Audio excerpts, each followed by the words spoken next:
ఇప్పుడు మనం కాకినాడ జిల్లా ప్రతిపాడు నియోజకవర్గం ఏలేశ్వరం మండలం లింగంపర్తిలో ఉన్నాం. అయితే ఈ యొక్క లింగంపర్తిలో మంగళవారం రోజున బీశెట్టి దుర్గా గణేష్ మాధవ్ అనే 7 ఏళ్ల బాలుడు కుక్క కాటుతో చనిపోవడం జరిగింది.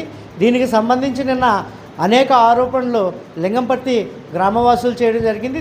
దీనికి సంబంధించి ఈరోజు బుధవారం రోజున ఇక్కడ ఈ యొక్క కార్యక్రమాన్ని జ్యోతుల పెద్దబాబు గారు, శ్రీధర్ గారు, అలాగే ఎండిఓ గారు, అలాగే లింగంపర్తి 3 MLHP వారు, అలాగే ANMs వీళ్ళందరితో కూడా అవగాహన సదస్సు ఏర్పాటు చేయడం జరిగింది. దీనికి సంబంధించి ఈరోజు ఈ యొక్క గ్రామ ప్రజలకు ఎటువంటి సందేశాన్ని ఇచ్చారు, అసలు కుక్క కాటుకి ఇంతటి ప్రమాదం జరుగుతుందనే అంశాలు వీరిని, అలాగే ఈ యొక్క బాధితులకు ఏమన్నా న్యాయం జరిగే అవకాశాలు ఉన్నాయని ఎండిఓ గారిని అడిగి తెలుసుకునే ప్రయత్నం చేద్దాం. చెప్పండి సార్, ఈరోజు నిన్న జరిగిన ఈ యొక్క సంఘటనకు సంబంధించి ప్రజలు ఏమన్నారు, మీరు ఏం హామీ ఇచ్చారు?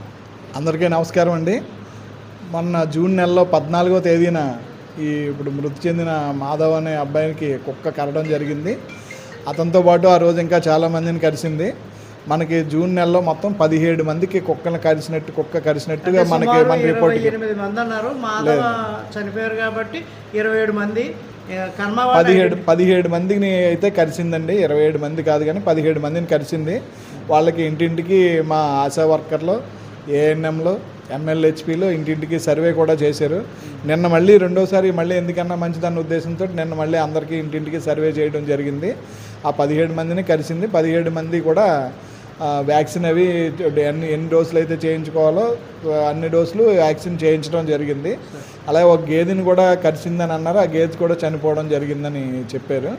ఈ అన్ని వివరాలు కూడా తీసుకుని అలాగే ప్రజల్ని మళ్ళీ ఇటువంటి కుక్క కరిచిన వెంటనే తీసుకోవాల్సిన జాగ్రత్తల గురించి అది కూడా అనౌన్స్మెంట్ అది కూడా చేస్తున్నాము. ఈ బాబు రేబీస్ అనే దాని వల్ల చనిపోయాడని చెప్పేసి అంటున్నారు. వాళ్ళకి ఏమైనా ఎఫెక్ట్ ఉంటుందని చెప్పేసి లేదండి. అంటే ఈ బాబుది వయసు చిన్నది అవడం వల్లనే మన హార్ట్ కంటే పైన జరగడం వల్ల బ్రెయిన్కి అది వెంటనే వెళ్ళడం వల్ల అయితే ఇలా జరిగింది. మిగిలిన వాళ్ళందరూ వ్యాక్సిన్ ఇన్ టైంలో అది చేయించుకుని జాగ్రత్తగా ఉండడం వల్ల వాళ్ళకి ఎవరికి ఏ విధమైన ఇబ్బంది లేదు. అయినా ఇంకా ఎవరన్నా కరిసిన వాళ్ళు వ్యాక్సిన్ చేయించుకోని వాళ్ళు ఏమన్నా ఉన్నారేమో అనే ఉద్దేశంతో మళ్ళీ సర్వే చేయడం జరిగింది. నిన్న PHC డాక్టర్ గారు కూడా ప్రత్యేకించి ఇన్స్ట్రక్షన్స్ అవి ఇవ్వడం జరిగింది. వెరిఫై అది చేశారు. వాళ్ళందరినీ మన ANMలు, ఆశా వర్కర్లు, MLHPలు అందరూ ఫాలో అప్ చేస్తున్నారు. అలాగే కుక్క కరిసిన వెంటనే తీసుకోవాల్సిన జాగ్రత్తల గురించి కూడా మేము మండలం అంతా అనౌన్స్మెంట్ ఈ రోజు నుండే ప్లాన్ చేసాం. అది కూడా జరుగుద్ది. అలాగే ఈ కుక్కలకి ఏమన్నా 1 year పాటు కలిసినా ఏమవకుండా దానికి ర్యాబీస్ అది ఆ కుక్కలకి అది కూడా రాకుండా ఉండే వ్యాక్సిన్ అది ఉంది. అది కూడా చేయించి ప్రయత్నం చేస్తున్నాం. అంటే మన ఈ యొక్క లింగంపర్తి గ్రామంలో కుక్కలు అధిక శాతంలో ఎక్కడికక్కడ గుంపులుగా ఉంటున్నాయి. దానికి ఏమైనా నిర్ణయం తీసుకున్నారా? దాన్ని అంటే కుక్కలు పట్టుకోవడానికి చేయడానికి మనకి చట్ట ప్రకారం అధికారం లేదండి. కాకపోతే ఏం చేయాలంటే కుక్కల్ని మనం వాటికి పిల్లలు పుట్టకుండా సర్జరీ చేయించాలి. వ్యాసెక్టమీ చేయించాలి. అది చేయించడం వల్ల ఏంటంటే అది థియేటర్ ఉంటే కానీ చేయట్లేదు. థియేటర్ ఒక కాకినాడలో తప్ప ఎక్కడా లేదు. ఇక్కడ నుండి పట్టుకుని వెళ్ళి అక్కడికి తీసుకెళ్ళి చేయించి అవన్నీ జరిగే పనులు కాదు. అవన్నీ కొంచెం ఆచరణలో కష్టమైన పనులు. అందుకని ప్రస్తుతానికి అయితే గతంలోనే ఈ యొక్క వ్యాక్సిన్స్ వేయమని చెప్పేసి విస్తృత ప్రచారం చేసింది అటు కేంద్ర ప్రభుత్వం కానీ ఇటు రాష్ట్ర ప్రభుత్వం కానీ. ఇప్పటి వరకు అలాంటి ఏమన్నా మన ఏరియాలో ఈ వ్యాక్సిన్స్ వేయడం ఉందా సార్? లేదండి, అలాంటి ఏమి మనకి ఎక్కడ జరగలేదు. Thank you. ఇది పరిస్థితి. వీరైతే మాత్రం ఇక్కడ జరిగిన సంఘటనకు సంబంధించి ప్రజలకు అప్రమత్తంగా ఉండాలి. ఏం జరిగినా కూడా వెంటనే మీ వెంట వైద్య సిబ్బంది అలాగే ప్రభుత్వ సిబ్బంది కూడా ఉంటారు. అలాగే రాజకీయ నాయకులు కూడా ఇక్కడ ఎప్పటికప్పుడు మానిటర్ చేసే పరిస్థితి ఉంటుందని చెప్పేసి ఎండిఓ గారు తెలపడం జరిగింది. అసలు కుక్క కరిస్తే రేబీస్ వెంటనే వస్తుందా, రావడానికి గల కారణాలు ఏంటి, దానికి వ్యాక్సిన్ ఎలా వేయాలి, కుక్క కరిచిన వెంటనే ఏం చేయాలనేది మనం మేడంని అడిగి తెలుసుకుందాం. చెప్పండి అమ్మా, ఈరోజు ఇటువంటి దుర్ఘటన జరిగింది. దీనికి సంబంధించి అసలు ఆ బాబు ఎలా చనిపోయారు, ఏంటి మీకున్న పరిస్థితులు ఏంటి? 2 రోజుల క్రితం బాబు చనిపోవడం అయితే జరిగింది. అయితే కుక్క కరిచినప్పుడు మెయిన్గా మనం ముందు జాగ్రత్తలు తీసుకోవాల్సింది ఏంటంటే, కరిచిన ఇమీడియట్గా వెంటనే ఎంతవరకు పాసిబుల్ అయితే అంతవరకు సబ్బుతో రన్నింగ్ ట్యాప్ వాటర్ కింద మనం కడుక్కోవాలి. సబ్బుతో కడగడం వల్ల ర్యాబిస్ వైరస్ చుట్టూ ఉన్న ఒక ఫ్యాటీ లేయర్ ఉంటుందన్నమాట. ఆ లేయర్ అనేది ఈ సబ్బు వల్ల కరిగిపోయి అది ఎటువంటి ప్రమాదం కలగకుండా జరుగుతుందన్నమాట. ఎవరైనా సరే కుక్క కరిచిన వెంటనే సబ్బుతో రన్నింగ్ ట్యాప్ వాటర్ కింద శుభ్రంగా కడుక్కుంటే చాలా వరకు మనకి ర్యాబిస్ ఇన్ఫెక్షన్ నుంచి అరికట్టవచ్చు, ప్రమాదాలు రాకుండా చూడవచ్చు. ఆ తర్వాత ఇమీడియట్గా దగ్గరలో ఉన్న హాస్పిటల్కి వెళ్ళి వ్యాక్సిన్ వేయించుకోవాలి, ర్యాబిస్ వ్యాక్సిన్. దానికి కూడా కేటగిరీస్ ఉంటాయి అన్నమాట. బాగా సివియర్గా కరిస్తే కనుక ఇమ్యునోగ్లోబులిన్ థెరపీ అని కూడా ఉంటుంది. ఇమీడియట్గా కరిస్తే కనుక, నార్మల్గా కరిస్తే కనుక మనకి ఉంది అనమాట. ఫస్ట్ రోజు, 3rd రోజు, 7వ రోజు, 11వ రోజు, 28వ రోజు ఈ డోసులు అన్నీ కూడా ఏది మిస్ అవ్వకుండా కంప్లీట్గా వ్యాక్సినేషన్ అనేది చేయించుకోవాలి. ఇంకా సివియర్గా కరిస్తే కనుక ఇమ్యునోగ్లోబులిన్ థెరపీ అనేది చేయించుకోవాలన్నమాట. ఇంకొకటి ఏంటంటే, ర్యాబిస్ ఇన్ఫెక్షన్ అయిన కుక్క కరిచిన తర్వాత దాని యొక్క తత్వం ఎలా ఉంటుందంటే చనిపోతుంది. ఇమీడియట్గా 10 days మనం అబ్జర్వేషన్లో ఉంచాలి. 10 days వరకు కుక్క ఈ లోపే చనిపోయింది అంటే ఎవరైతే ఆ కుక్క ద్వారా కరిపించబడ్డారో వాళ్ళు చాలా జాగ్రత్తగా ఉండాలి. ఎందుకంటే ఆ కుక్కకి ర్యాబిస్ ఇన్ఫెక్షన్ ఉన్నట్టు. 10 days తర్వాత కూడా కుక్క చనిపోకుండా బాగానే తిరుగుతుంది అంటే కనుక అంత వరి అవ్వాల్సిన అవసరం లేదు. కానీ వ్యాక్సినేషన్ అనేది చాలా ఇంపార్టెంట్. అంటే ఇప్పుడు ఎక్కడన్నా కుక్కలు కరిచిన వెంటనే కుక్కలు చంపేస్తున్నారు, అది ఎంతవరకు చేయొచ్చు? అంటే అబ్జర్వేషన్లో పెట్టాలంటున్నారు కదా కుక్కని. అబ్జర్వేషన్లో అయితే అలా చేయకూడదండి. అబ్జర్వేషన్లో పెట్టాలి. మన వైపు నుంచి కేర్ఫుల్గా ఉండాలి. సోప్ వాటర్తో వాష్ చేసుకోవాలి, వ్యాక్సినేషన్ కంప్లీట్గా చేయించుకోవాలి, అండ్ ఫాలోఅప్ రెగ్యులర్గా తీసుకోవాలి. సివియర్గా కరిస్తే కనుక ఇమ్యునోగ్లోబులిన్స్ వేయించుకోవాలి. అంటే ఇప్పుడు పిచ్చి కుక్క అని అంటున్నారు ఇప్పుడు కరిసిన దాన్ని. అలాగే మామూలు కుక్కలైనా పిచ్చి కుక్క అయినా కరిచిన తర్వాత ర్యాబిస్ లక్షణాలు ఉండే అవకాశాలు ఉన్నాయి, సోకే అవకాశం ఉందంటారు. దానికి అంటే అది సివియారిటీని బట్టి మనకి తెలుస్తుందండి. ఒక్కొక్కరికి ఒక 21 days తర్వాత అలాగా సిమ్టమ్స్ ఉంటాయి. ఎస్పెషల్లీ ఫీవర్ అయితే వస్తుంది. దానికన్నా ఇంపార్టెంట్ ఏంటంటే హైడ్రోఫోబియా ఉంటుంది. ర్యాబిస్ వైరస్ అనేది బ్రెయిన్ మీద యాక్షన్ చేస్తుంది అనమాట.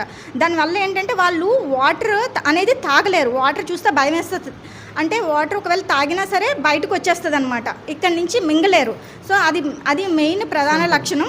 అండ్ ఫీవర్ కరిచిన తర్వాత ఒక 1 నెల రోజులకైనా సరే ఎటువంటి చిన్న ఫీవర్ కానీ ఏ ప్రాబ్లం వచ్చినా సరే ఇమీడియట్గా వైద్యుని కలవాలన్నమాట. అదైతే చాలా ఇంపార్టెంట్. అంటే ఇప్పుడు ఈ బాబు అంటే ఎంతమందిని కలిసినా కూడా కేవలం ఈ బాబే చనిపోవడానికి గల కారణాలు బాబుకి మెయిన్ ఎక్కడ ఫేస్ దగ్గర కరిచిందంటండి. మనం ఎప్పుడు అబ్జర్వ్ చేసుకుంది ఏంటంటే మనకి అబౌవ్ ద హార్ట్ లెవెల్, అంటే మన హార్ట్కి పై భాగంలో ఉంటే ఇది దగ్గరగా ఉంటుంది కదా బ్లడ్ సప్లై. ఇమీడియట్గా అది చెప్పాను కదా ఆల్రెడీ, బ్రెయిన్ మీద ఫంక్షన్ ఉంటుంది, నర్వ్ సిస్టమ్ మీద. కాబట్టి ఇమీడియట్గా ఫాస్ట్గా వెళ్ళి బాగా ఇన్ఫెక్ట్ అయ్యే ఛాన్సెస్ ఉంది. కింద కాలు దగ్గర అది కరిస్తే కింద నుంచి పైకి వెళ్ళడానికి టైం పడుతుంది, అంత సివియర్ అవ్వదు. కానీ ఇది దగ్గరగా అంటే అబౌవ్ ద హార్ట్ లెవెల్ కరిచింది కాబట్టి బాబుకి చాలా ప్రమాదం అవ్వడం జరిగిందనమాట, చనిపోవడం జరిగింది. ఇప్పటి వరకు కొన్ని గవర్నమెంట్ హాస్పిటల్కే రేబీస్ టెస్టులు పెట్టడం జరిగింది. కానీ మన ప్రధాన ఆసుపత్రులు ఏవైతే ఉన్నాయో సుమారు 200 గ్రామాలు, ఏజెన్సీ గ్రామాలు కూడా మన ఆరోగ్య సామాజిక కేంద్రం ఏలేషన్లో చూపించుకుంటుంటాయి. కానీ ఇటువంటి ప్రాంతాల్లో ఈ యొక్క రేబీస్ టెస్టులు పెట్టకపోవడానికి గల కారణాలు ఏవై ఉంటాయి? అది అందుబాటులో లేకపోవడానికి కారణం ఏంటి? కాదు సార్, యాక్చువల్గా ర్యాబీస్ వ్యాక్సిన్ స్టోర్ చేయడానికి ఫ్రిడ్జ్ అయితే ఉండాలి ప్రతి పిహెచ్సిలో. మన కాకినాడ జిల్లాలో ఎన్ని పిహెచ్సిలు అయితే ప్రతి పిహెచ్సిలో 100% ర్యాబీస్ వ్యాక్సిన్ అనేది అవైలబుల్ 24/7 అవైలబుల్గా ఉంటుంది. ఎవరికైనా కుక్క కరిచిన వెంటనే దగ్గరలో ఉన్న పిహెచ్సిలు, ప్రాథమిక ఆరోగ్య కేంద్రాలు కానీ సామాజిక ఆరోగ్య కేంద్రాలు కానీ ఈ దగ్గరలో వెళ్ళి వ్యాక్సిన్ వేయించుకోవచ్చు. 100% అది వ్యాక్సిన్ అయితే అవైలబుల్గా ఉంటుందండి. ఇప్పుడు మనకి దగ్గరలో ఉన్న చిన్న క్లినిక్స్లో అయితే లేకపోవడానికి గల కారణం అది కూడా తొందరగానే వస్తుంది. దానికి స్టోరేజ్కి ఫ్రిడ్జ్ అనేది కావాలన్నమాట. ఇప్పుడు ఏదైతే వ్యాక్సిన్ ఉందో గవర్నమెంట్ హాస్పిటల్స్లో అందుబాటులోనే ఉంది, అందరూ చేయించుకుంటున్నారు, అది మేము కూడా చూస్తున్నాం. అదేనా ర్యాబీస్కి ఇంకేమైనా స్పెషల్ ట్రీట్మెంట్? అదే సార్, వ్యాక్సిన్ అనేది ర్యాబీస్ వ్యాక్సిన్. సివియారిటీ అయితే చెప్పాను కదా సార్, ఇమ్యునోగ్లోబులిన్ థెరపీ. బాగా సివియర్గా కలిస్తే కనుక ఇమ్యునోగ్లోబులిన్ థెరపీ అనేది ఇస్తారు సార్. ఓకే, థ్యాంక్ యూ అండి, థ్యాంక్ యూ. ఇది పరిస్థితి మనం చూసాం కదా. ఖచ్చితంగా కుక్క కరిచిన వెంటనే అది పిచ్చి కుక్క, మామూలు కుక్క, లేకపోతే ఇంట్లో పెంచుకునే పెంపుడు కుక్క అనేది పక్కన పెట్టి కుక్క కరిచినా రెక్కినా వెంటనే సంబంధిత డాక్టర్స్ని కలవడం, అలాగే అంతకు ముందు కరిచిన వెంటనే ఖచ్చితంగా సోప్తో కడుక్కొని దాన్ని శుభ్రపరచుకొని ఆ తర్వాత ప్రభుత్వ ఆసుపత్రికి వెళ్తే అక్కడ వ్యాక్సిన్ ఇవ్వడం జరుగుతుందని చెప్పేసి వీరు తెలపడం జరిగింది. అయితే ర్యాబీస్ ఇంత త్వరగా ఆ బాలుడికి సోకడానికి గల కారణం తనని ఈ ముక్కు భాగంలోని, అలాగే ఇక్కడ నిన్న అధికార న్యూస్లో మనం చూపించడం జరిగింది, ఇక్కడ నుదుటి భాగంలో కూడా కుక్క కరవడంతో ఈ హార్ట్కి సంబంధించి పై భాగాన్ని ఎక్కడ కుక్క కరిసినా కోతి కరిసినా ఖచ్చితంగా ఈ యొక్క లక్షణాలు వచ్చే అవకాశం ఉంది. అయితే దీంట్లో కొట్టొచ్చినట్టు కనిపించేది ఏంటంటే ఈ ప్రొసీజర్ తెలిసినా కూడా ఆ బాలుడు మృతి చెందడం అనేది కొంత ఇబ్బందికర వాతావరణం. అయినా జరిగిపోయింది కాబట్టి ఇప్పుడు ప్రస్తుతానికి ఎవరైతే బాధితులు ఉన్నారో ప్రస్తుతానికి వీరు గుర్తించింది 17 మందిని. ఇంకా ఉన్నారని చెప్పేసి గ్రామస్తులు అయితే తెలపడం జరిగింది. వారిని కూడా గుర్తిస్తామని చెప్పేసి ఎవరైనా ఉంటే గ్రామస్తులతో కలిపి మెడికల్ సిబ్బంది గుర్తిస్తామని చెప్పేసి తెలపడం జరిగింది.